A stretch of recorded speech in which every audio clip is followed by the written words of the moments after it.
பிழியோரமாய் ஒரு நீர்த்துளி வழியுதே என் காதலி, அதன் ஆழங்கள் நீ உணர்ந்தால் போதும் போதும் போதும். அழியாமலே ஒரு ஞாபகம் மலை பாயுதே என்ன காரணம், அருகாமையில் உன் வாசம் வீசினால் சுவாசம் சூடேறிடும்.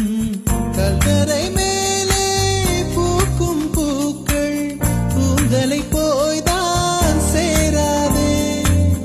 எத்தனை காதல் எத்தனை ஆசை தடுமாறுதே தடமாறுதே, அடிபூமி கனவு உடைந்து போகுதே.